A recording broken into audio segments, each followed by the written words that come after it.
Buenos días con todas y con todos. Muchas gracias por estar aquí a esta convocatoria. Lo que voy a presentar yo es lo que ustedes tienen ahí como título en la pantalla de si existe un giro a la izquierda en los gobiernos locales en América Latina. Y me da la impresión que este es un tema bastante relevante. ¿Se pueden pasar la próxima? Es bastante relevante porque en general de lo que se ve en América Latina es que no hay muchos estudios respecto de la problemática urbana viéndole desde la óptica de la política. Por eso es que hemos decidido en grupo de trabajo de Claxo, que estamos empezando los trabajos y que va a durar 2014, 15 y 16, un estudio sobre este tema, sobre el tema del giro a la izquierda y el tema de lo político que está atrás de los gobiernos locales. Y esto es justamente un adelanto de eso. Se está haciendo de manera conjunta investigaciones comparativas en ciudades como Ciudad de México, San Pablo, que son las más grandes, como ustedes conocen, pero también ciudades como Rosario, Porto Alegre, el caso de Quito, Lima, etcétera. Muchas de estas ciudades que se reclaman como gobiernos de izquierda. Y nos llama la atención justamente este calificativo que empieza a aparecer cada vez con más fuerza y queremos ver si efectivamente, aparte de definirse como gobiernos de izquierda, están haciendo un gobierno distinto a lo que tradicionalmente se hacía en nuestras ciudades. Para esto creo que es importante tener en cuenta una evidencia demográfica que ustedes tienen ahí. En América Latina hay 63 ciudades llamadas millonarias, es decir, que tienen más de 1 billón de habitantes, que representan el 41% de la población urbana que tiene América Latina. América Latina tiene alrededor de 350 millones de habitantes viviendo en ciudades y esto es alrededor de 80-81% de la totalidad de la población que vive en América Latina. Y aquí llama la atención dos cosas. El uno es que las tasas de crecimiento de estas ciudades siguen siendo relativamente altas, la tasa promedio de 2.4% anual. Quito, por cierto, está mucho más abajo, está alrededor del 2, un poquito más abajo del 2. Y estas 63 ciudades concentran el 41% de la totalidad de la población urbana. Si nos vamos al lado totalmente contrario, es decir, de las ciudades pequeñas que han sido definidos, estos son datos de la CEPAL, que han sido definidas aquellas poblaciones que concentran más de 2.500 habitantes hasta 500.000, que las definen como pequeñas. En este caso, aquí está concentrada prácticamente la mitad de la población urbana de América Latina, el 41%, y la tasa de crecimiento es bastante alta, el 3.7%. Aquí no he puesto el dato porque da la impresión que es irrelevante el peso que tienen las ciudades intermedias. Y esto es muy llamativo, porque lo que se suponía que la descentralización iba a producir en América Latina era justamente el fortalecimiento de estas ciudades. Si ustedes hacen la suma del 41 más del 49%, van a ver la poca significación que tienen las ciudades intermedias. En otras palabras, puede ser que hoy día los municipios tengan más recursos y más competencias, pero eso no se ha redistribuido en el territorio, que nos lleva a pensar que todavía este proceso sigue desarrollándose. Esto para que tengamos una referencia. Lo otro que es muy interesante, ya entrando en el tema del giro a la izquierda, es que el 60% de las 10 ciudades más grandes de América Latina se reclaman como de izquierda. En otras palabras, si ustedes se ponen a ver, San Pablo PT, Ciudad de México, PRD, después viene Río, Buenos Aires, que serían alcaldes de derecha. La quinta ciudad es Lima, que es Izquierda Unida. Luego viene Bogotá, que es el Frente Progresista. Viene también Belo Horizonte, que es del PT, una alianza del PT. y se tienen el resto de ciudades, que es Guadalajara, por ejemplo, de derecha. En otras palabras, de las 10 ciudades, 6 se declaran de izquierda. Es un dato que me parece muy interesante porque además estas 6 ciudades estarían este rato concentrando el 20% de toda la población urbana en América Latina. Es decir, solo 6 ciudades que se reclaman de izquierda concentran el 20% de la población urbana en América Latina, la quinta parte. Es decir, es una cantidad bastante grande. Por eso es que uno podría plantearse aquí la pregunta: ¿será este giro a la izquierda el cambio más importante que están viviendo las grandes ciudades, que están viviendo los gobiernos locales en estos últimos 25 años en América Latina? Probablemente esto no se está discutiendo. Lo que estamos discutiendo es si se resuelve el problema de seguridad, si se resuelve el problema de transporte, pero no estamos discutiendo este proceso de transformación que podría estarse dando o hipotéticamente se está dando este rato en América Latina. La siguiente. Un punto de partida necesario es ver cómo históricamente se produce un cambio dentro de la izquierda en América Latina, y me da la impresión que incluso a nivel mundial. Una primera cosa que habría que decir es que en general la izquierda cuestionó, por lo menos la izquierda más ortodoxa, cuestionó el ámbito del espacio local como un ámbito a partir del cual se podrían hacer las grandes transformaciones provenientes de la izquierda. Y en esto se sustentaba principalmente en el hecho de que la ciudad era el espacio de la reproducción de la fuerza de trabajo, que era el espacio del consumo, y por lo tanto no estaba vinculado ni a los medios de producción, ni a la fábrica, ni a la producción. Entonces no era el núcleo central donde las contradicciones del capitalismo se expresaban. Y aquí, sobre todo a partir de los años 80, en general en América Latina y un poco antes, hubo un desarrollo muy grande de los movimientos sociales urbanos, que en los países nuestros se llamaron de distinta manera, donde cada uno de ellos eran señalados como que trabajaban en espacios marginales, no en el núcleo duro de la transformación de lo que era una ciudad. También ha habido una reflexión histórica de la izquierda en América Latina, en particular en el caso ecuatoriano, que el espacio de lo local era el espacio de los caciques, sea unos vinculados a la propiedad del suelo, otros a la iglesia, otros un poco más tardíamente a los medios de comunicación. Y por lo tanto que era muy difícil disputarles ese lugar a los caciques locales.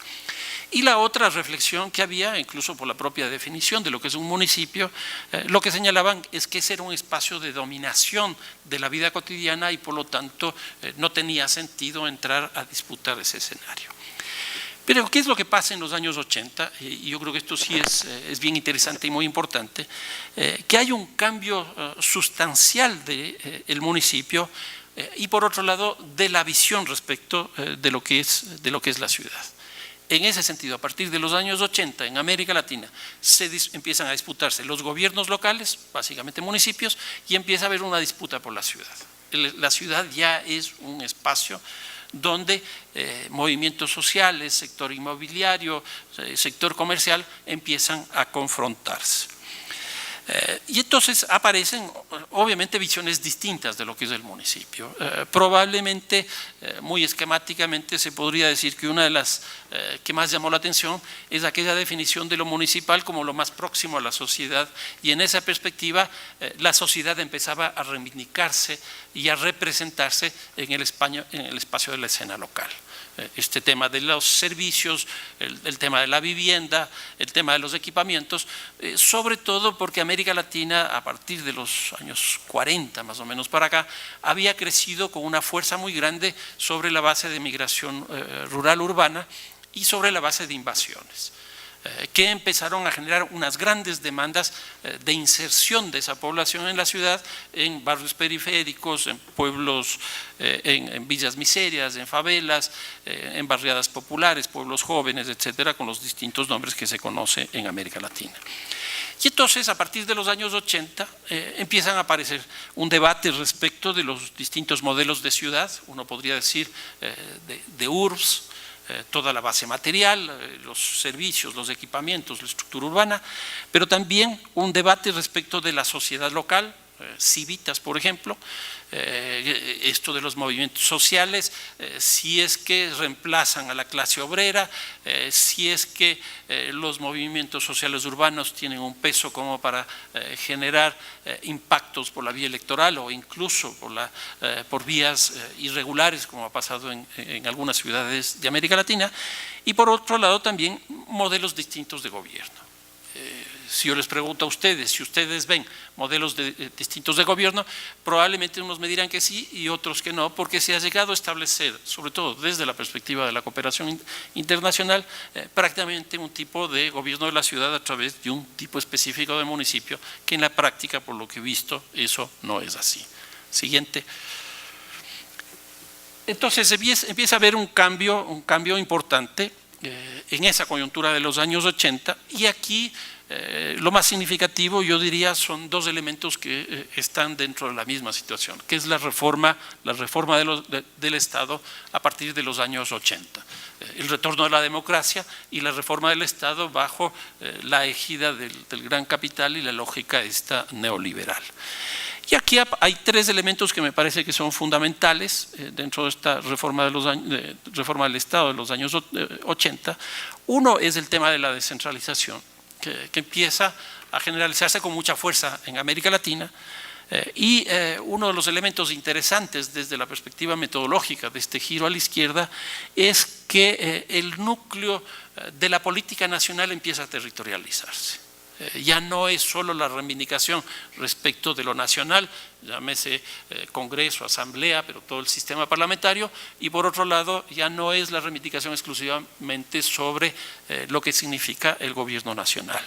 Y entonces aquí tenemos, por ejemplo, el Partido de los Trabajadores en Brasil, que probablemente es el que más ha evolucionado en este sentido, pero está el Frente Amplio en Montevideo y en Uruguay, y el Partido Socialista, que también es uno de los primeros en el caso sobre todo de Argentina en Rosario. Y entonces, obviamente que esta descentralización tiende a fortalecer la institucionalidad local, los municipios, y el poder local termina municipalizándose. ¿Por qué? Porque la mayoría de las competencias y recursos se transfieren hacia los municipios. Es la única forma institucional que se reconoce en América Latina objeto de la descentralización. Y en ese contexto me parece que también es fundamental el retorno a la democracia. Bueno, nosotros regresamos en los años 79, 80, si no me equivoco, Felipe, que tú eres mi jefe. Somos de los primeros en América Latina y simultáneos con España, Jordi, en regresar a la democracia en el año 79. Y entonces este retorno a la democracia viene de la mano de la elección popular de alcaldes. Para que ustedes vean, en 1980 solo 7 países de América Latina elegían autoridades locales. Solo 7 países. Es muy poco. Y entonces, a partir de ese momento, sobre todo en el año 87, que entra Colombia, que entra Venezuela, que entra Bolivia, empieza a haber ya los procesos de elección de las autoridades locales. Y los últimos que entran en términos electorales, que es en el año 97, son las ciudades más grandes de Ciudad de México y Buenos Aires, y los dos con el mismo nombre. En el caso de México se llamaban regentes y en el caso de Buenos Aires o de la Argentina eran intendentes. Y en los dos casos entran con el nombre de jefe de gobierno. Es decir, no solo que la democracia regresa ahí para elegir sus autoridades, sino también la carga simbólica de los nombres. Ya no son alcaldes, ya no son regentes, sino son jefes de gobierno, o sea, se convierten en gobiernos. Y entonces este hecho, que me parece a mí muy importante, lo que hace es que en los procesos electorales empiece a debatirse la ciudad, empiece a organizarse la sociedad local tras los programas. Hasta ese momento no se discutían programas porque la autoridad fundamental de la ciudad era una autoridad que venía del gobierno nacional de manera delegada. Y este cambio, que aparentemente no es tan significativo, yo creo que es altamente importante porque de alguna manera la sociedad local empieza a representarse o a construir una representación, en unos casos puede ser idílica, en otros real, de construir un proyecto de ciudad de manera colectiva, que es un cambio totalmente diferente. Siguiente, por favor. Y frente a esta reforma del Estado en este contexto de descentralización, lo que tenemos es un contexto de giro a la izquierda, básicamente como reacción también a la presencia de lo que podríamos llamar algo así como la ciudad neoliberal, que en este último tiempo se viene trabajando no solo en América Latina, sino en distintos lugares académicos del mundo, para ir caracterizando lo que es esta ciudad. Pero uno podría señalar algunas cosas. La forma de producción viene principalmente desde la lógica del mercado y de los procesos de desregulación, en unos casos incluso hasta del otorgamiento de licencias de construcción. Por ejemplo, hoy día el municipio de Quito ya no aprueba los planos, sino que le ha delegado a eso a una instancia corporativa, como es el caso, o gremial, como es el caso del Colegio de México. En otras palabras, hay una desregulación de las inversiones privadas y también hay un peso del mercado donde obviamente el sector inmobiliario y comercial probablemente sean los más importantes. En ese contexto, obviamente que hay una reducción bastante significativa de los derechos y libertades, porque los derechos se ejercen frente al Estado, pero si el Estado empieza a licuarse, se hace líquido, obviamente que eso hace que esos derechos ya no se expresen por la vía del Estado, sino por la vía del mercado, y por eso el derecho pasa a convertirse más en la capacidad de consumo. En otras palabras, de la soberanía del consumidor. Y esto ha conducido en muchos casos a que en general en nuestras ciudades se produzca urbanización sin ciudad, o lo que Alfredo Rodríguez, y hablábamos de esto con Jordi Borja ayer, Alfredo Rodríguez empieza a llamar vivienda privada de ciudad. Esos grandes conjuntos de vivienda que se hacen en las periferias, tipo el proyecto Bicentenario en Quito, pero probablemente el caso más excepcional, Jordi, tú vienes ahora de México, es el caso de México. En México hay casi 6 millones de viviendas que fueron construidas con este sistema de los subsidios a la oferta, que están vacías. Y el gran debate que tiene en términos de política de vivienda hoy día en México es si se derroca esas viviendas o no. Para que ustedes vean, 6 millones de personas por 4 son 24 millones de personas, más grande que Ciudad de México, más grande que el Ecuador, y eso es lo que está pasando bajo esa vía. Pero no solo que estamos construyendo urbanización sin ciudad, sino que estamos construyendo sociedades sin ciudadanos. Esta cosa que les decía de que ya no se va por la vía de lo público, de lo estatal, de construir el derecho, sino más bien por la vía del consumo hacia el mercado.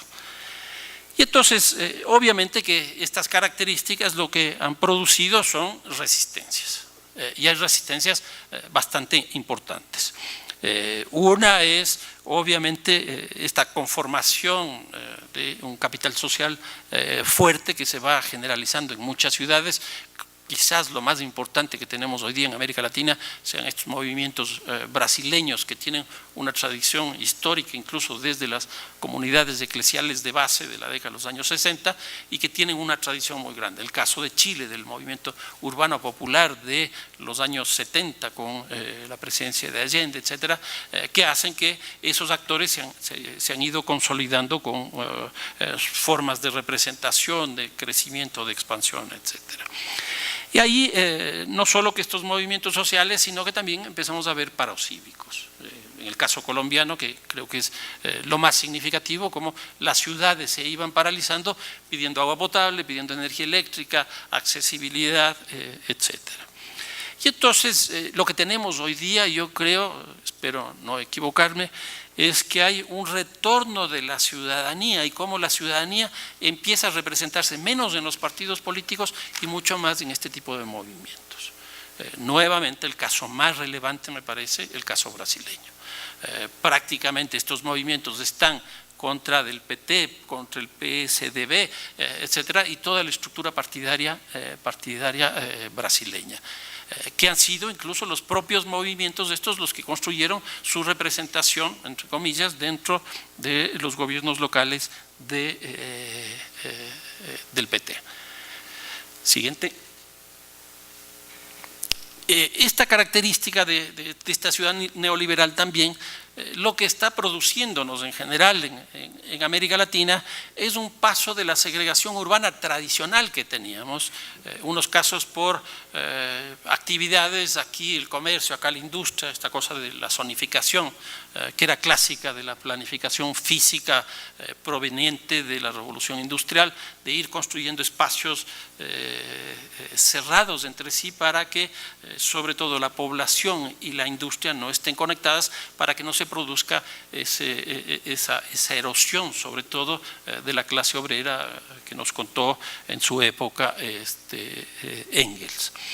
Y entonces esta fragmentación urbana es una nueva forma de la segregación urbana, donde lo que tenemos hoy día es un tipo de ciudad insular, un conjunto de islas, que uno podría, utilizando a Manuel Castells, decir que hoy día la ciudad es un espacio discontinuo, donde prácticamente no hay relación entre cada uno de ellos si no fuera por las tecnologías de la comunicación.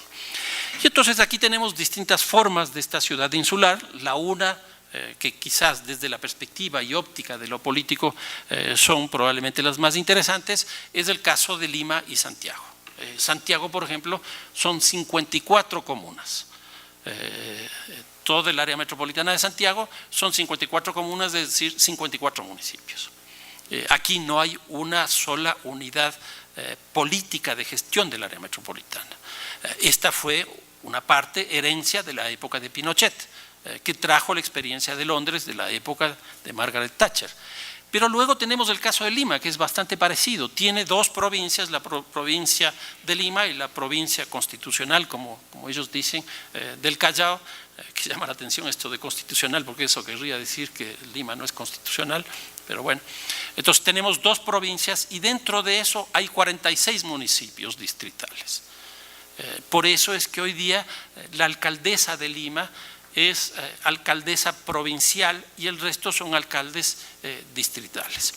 Y luego ciudades como Quito, como Bogotá, etcétera, donde el peso de este urbanismo o de estas ciudades insulares van generando incluso políticas sobre cada uno de esos territorios de manera particular. Ya no hay una propuesta global de ciudad, sino que hay propuestas que surgen desde aparentemente una propuesta de planificación, pero se va haciendo planes especiales, planes directores para esto, que vienen incluso un poco de la terminología clásica de la planificación física. En otras palabras, lo que tenemos es un espacio discontinuo donde el urbanismo ha sido reemplazado por la construcción de productos específicos, los grandes proyectos urbanos. Esta es la expresión más clara de la lógica neoliberal de la ciudad en términos de planificación urbana, porque nosotros partimos de la planificación física, esta de la tradición inglesa, luego pasamos a la planificación estratégica y ahí en muchos casos nos subordinamos a la experiencia de Barcelona y después de eso hemos llegado a los grandes proyectos urbanos. Entonces, hoy día las ciudades se hacen como el propio alcalde de Curitiba llamaba en su época el urbanismo de la acupuntura. Los puntos. Entonces, esta es una ciudad insular que se empieza a intervenir en cada uno de estos puntos y eso va generando una presencia del sector inmobiliario, del sector comercial, pues, como se ve en todos estos lados, que van produciendo un tipo de ciudad en particular. Desde la perspectiva ya no de la ciudad, sino del gobierno local, lo que tenemos la desregulación y los servicios mercantilizados, la privatización de los servicios. En este sentido, los derechos se mercantilizan, como veíamos, y una de las situaciones más evidentes es que hoy día estamos viviendo una especie de urbanismo a la carta. Entonces, ¿qué es lo que quiere el gobierno nacional? Hacemos eso. ¿Qué es lo que quiere el capital inmobiliario? Hacemos eso. Y eso se hace justamente en cada uno de estos puntos de esta ciudad insular.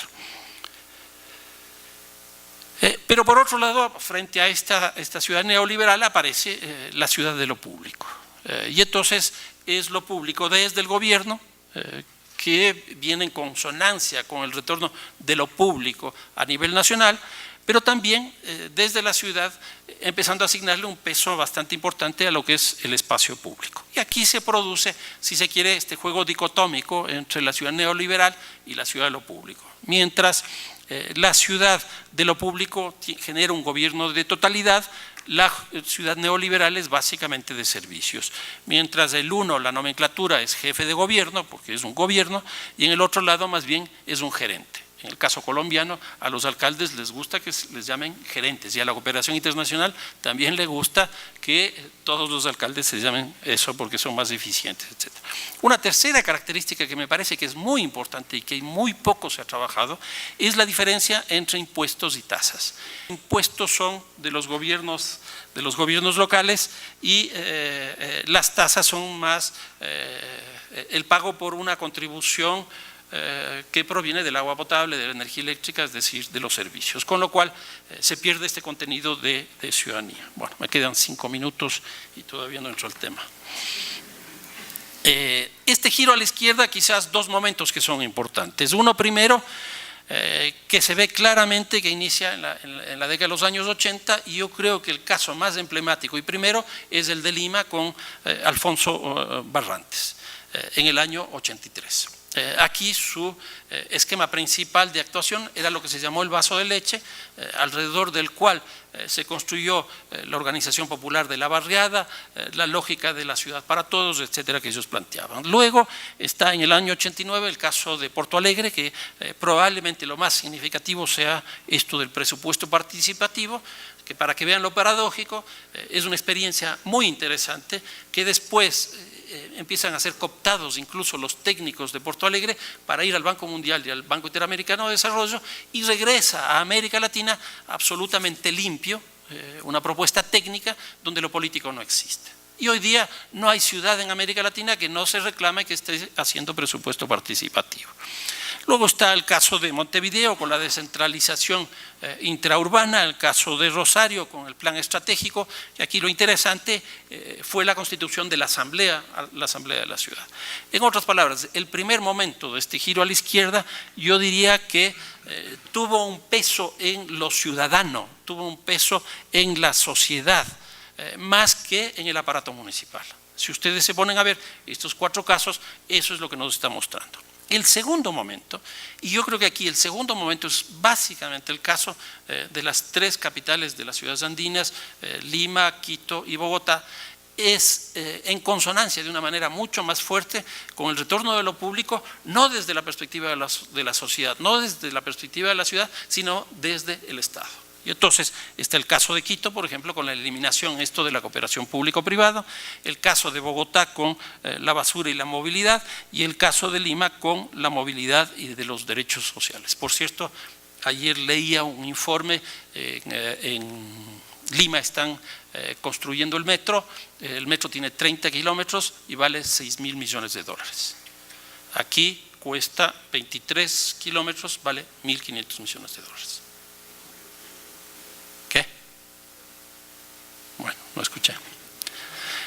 Después, una entrada distinta de este giro a la izquierda que vendría en la relación local-nacional, que me parece que es fundamental. Entonces, aquí tenemos básicamente municipios que se fortalecen desde una óptica de lo nacional, que viene principalmente de la representación política.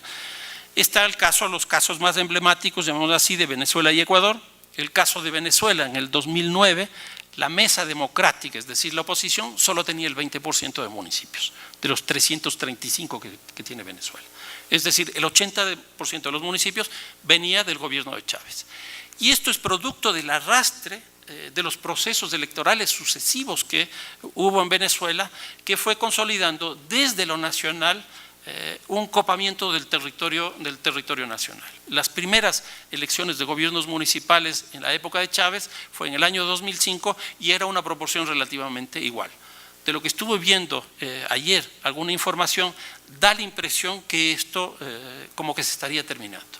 Y nada raro sería que la mesa democrática el 8 de diciembre, cuando hay las elecciones en Venezuela, obtenga, si no es el doble de los municipios, algo muy cercano a lo que podría ser ya un equilibrio territorial respecto de las posiciones. Entonces, esta es una óptica que viene de lo nacional, donde uno podría discutir muy ampliamente si es que aquí lo local tiene autonomía, si es que las sociedades locales se están representando en los gobiernos locales. Si ustedes ven, por ejemplo, la campaña electoral del actual alcalde Augusto Barrera, obviamente que está muy anclado en una visión nacional, es decir, en el presidente Correa, y los opositores han hecho exactamente igual.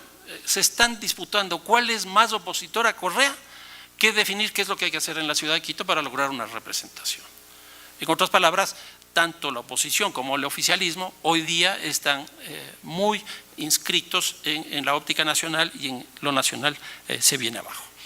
Luego tenemos desde abajo, llamemos así, cómo empieza a aparecer nuevas ópticas de lo local y también de lo nacional. Probablemente lo más interesante es el caso de Montevideo, que llega a la alcaldía Tabaré Vázquez, está 2 periodos de alcalde, son intendentes, dos intendencias, y luego pasa y gana la presidencia de la República.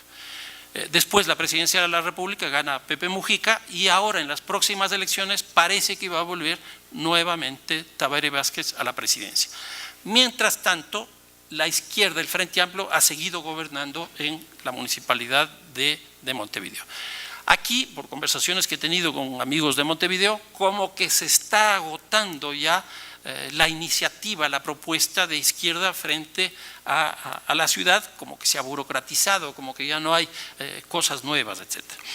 Luego está dos países que me parecen muy interesantes, que probablemente sean 3 también, de Centroamérica: El Salvador con el Frente Farabundo Martí de Liberación Nacional, y el caso de Nicaragua con el Frente Sandinista de Liberación Nacional.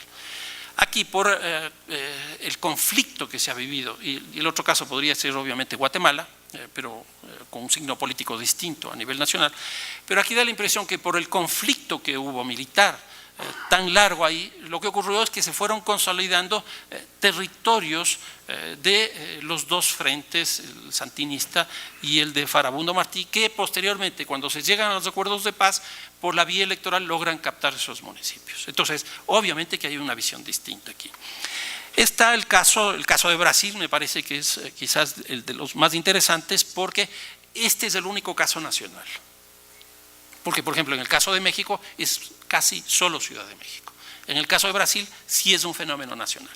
Y aquí hay un par de cosas que son interesantes. Bueno, viene de toda la historia esta de las comunidades eclesiales de base, que van tomando su forma de representación directa y logran llegar a las municipalidades, sobre todo casi a fines de la década de los años 80 en algunas ciudades. Y es sintomático e interesante esto porque Lula es un obrero metalúrgico, que es todo el debate de la izquierda que estaba localizado efectivamente en el espacio donde debía estar, es decir, en la contradicción básica de la producción. Pero sin embargo, su gran desarrollo electoral y su presencia en el gobierno de Brasil proviene de estos municipios. Y una vez que están en los municipios, no logran una hegemonía, como podríamos decir en el caso de Ecuador y en el caso de Venezuela, porque en Brasil hay la segunda vuelta también en los gobiernos locales. Y eso hace que de alguna manera deje de ser estrictamente un gobierno del Partido de los Trabajadores y tenga que ampliar su base social para representarse ahí. Me parece que eso es un caso muy interesante y que, bueno, Lina Magallanes es la que está trabajando un artículo sobre eso. Luego viene en el caso, yo lo pongo aquí, como ustedes ven, doblemente frustrado de Ciudad de México, porque Ciudad de México fue y ha sido el bastión electoral del PRD desde que llegó Cuauhtémoc Cárdenas allá, pero desde esa época para acá, cada uno de los jefes de gobierno han buscado la elección para llegar a la presidencia de la República. Y sobre todo 2 de ellos, el caso de Cuauhtémoc Cárdenas y el caso de AMLO, Andrés Manuel López Obrador, los 2 han reclamado que no les permitieron llegar a la presidencia de la República por fraude electoral. Y el último caso, el de Rosario en Santa Fe, donde llegan a tomar posesión de la provincia de Santa Fe a través del gobernador Wiener, que en las últimas elecciones, bueno, no le fue bien a nivel nacional, pero si uno ve los datos, terminó siendo la segunda fuerza política en esas elecciones. Otro elemento es esto de la discontinuidad, que es interesante también señalarlo. El caso de Lima, por ejemplo, fue pionero, como habíamos dicho, en el año 83 con la Izquierda Unida, pero dura 30 años después para volver al gobierno con el nombre del movimiento, ahí están las siglas, pero no me acuerdo, movimiento, no sé, bueno, en fin. Y está hoy día en la alcaldía Susana Villarán, que había trabajado incluso con el alcalde Barrantes en la época cuando él llegó en el año 83. O sea, tuvo que pasar 30 años. En el caso de Rosario hay una continuidad absoluta. Llega a la intendencia en el año 89 y hasta ahora se mantiene. No ha habido cambio, que es lo mismo que ocurre con el caso de Montevideo. En Ciudad de México es exactamente igual. Empezó con Cuauhtémoc Cárdenas y llega hasta ahora en las últimas elecciones que nuevamente el PRD con Macera llega a la alcaldía, o sea, se mantiene en la alcaldía. Obviamente que hay matices diferentes en cada uno de esos casos, pero es en definitiva el mismo partido. Y el caso de San Pablo, que es el PT, la derecha, el PT, la derecha, el PT, la derecha. Ahora rige el PT. Pero siempre hemos tenido, y si no me equivoco son tres alcaldías, una de Luisa Erundina, la segunda de Marta Suplicy y el actual alcalde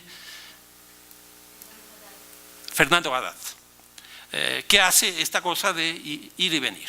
Entonces, aquí habría que ver qué es lo que pasa con las administraciones de izquierda continuas y las discontinuas de corto plazo, como sería el caso de San Pablo, y de largo plazo con el caso de Lima. Y finalmente, algunas conclusiones.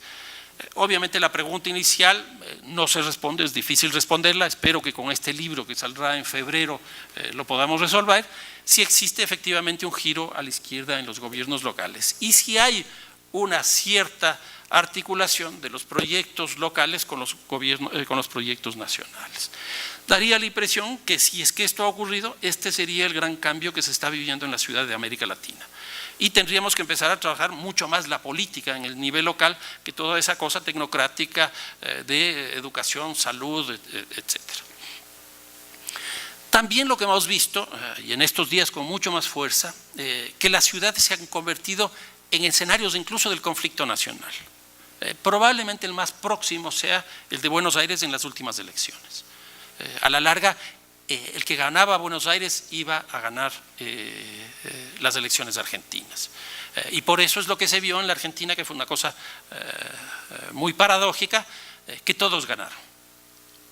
Incluso esa posición tan fragmentada que existe, que va desde el Partido Socialista hasta el PRO de Macri, todos ellos ganaron. Pero también ganó la gente que apoya al oficialismo, porque no lograron cambiar la correlación de fuerzas dentro del Parlamento argentino. Pero el escenario principal fue Buenos Aires.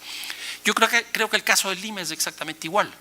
Hoy día el conflicto y el debate y la lucha que existe en Lima está entre el fujimorismo, por Keiko Sofía, Alan García, que quiere volver a ser presidente, Humala y su señora esposa, que también da la impresión, ahora estamos, bueno, antes eran las familias que iban poniendo a su hijo, etcétera, ahora son las esposas, por ejemplo, el caso de Honduras, el caso de Guatemala, el caso de Argentina y ahora sería el caso del Perú. Entonces da la impresión que aquí la ciudad se ha convertido realmente en un escenario de disputa política muy importante. Frente a esto, ¿qué es lo que emerge? Es justamente lo que estamos trabajando dentro del Departamento de Estudios Políticos y dentro del grupo de Claxo del derecho a la ciudad, que es justamente el derecho a la ciudad. Porque el derecho a la ciudad surge primero de la queja, llamémoslo así, de no estar de acuerdo, de estar afuera, etcétera. Esa queja se convierte en reivindicación y posteriormente se convierte en proyecto, en el derecho a la ciudad. Hoy día que Jordi conversaba con algunos estudiantes, él planteaba que hay que diversificar los derechos, hay que ampliar los derechos, incluso entre esos estaba el derecho a la belleza, a la estética. Pero no solo eso, sino que si no se tiene todos los derechos, no se tiene ninguno.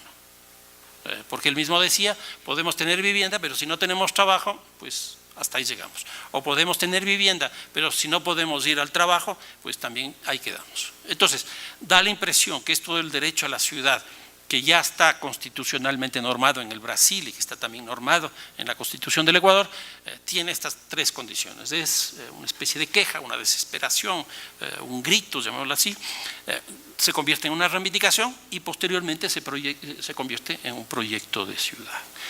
Y para terminar, ya que estamos aquí en Flaxo, me parece que también quedan algunos retos importantes. Me parece que hay que hacer estudios comparativos porque si no, no vamos a entender. Todo esto que yo les estoy poniendo a consideración, no hemos entrado en profundidad en cada una de las ciudades, pero simplemente hemos comparado lo que está pasando entre cada una de ellas y miren la cantidad de cosas que salen. Y me parece que eso es lo que hay que hacer estudios comparativos. Lo peor que podemos hacer es ver lo local, localmente. Lo segundo que me parece que es fundamental es empezar a discutir la política en la ciudad.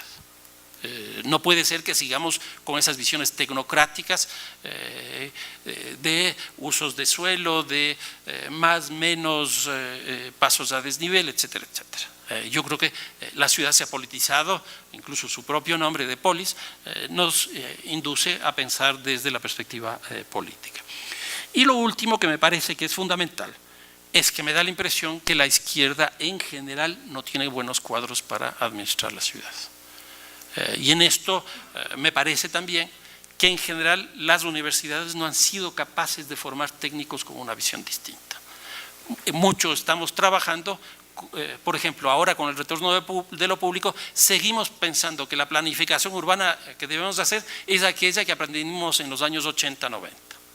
Hoy día la planificación tiene que ser absolutamente una cosa distinta, con marcos institucionales distintos y en una ciudad evidentemente distinta. Muchísimas gracias.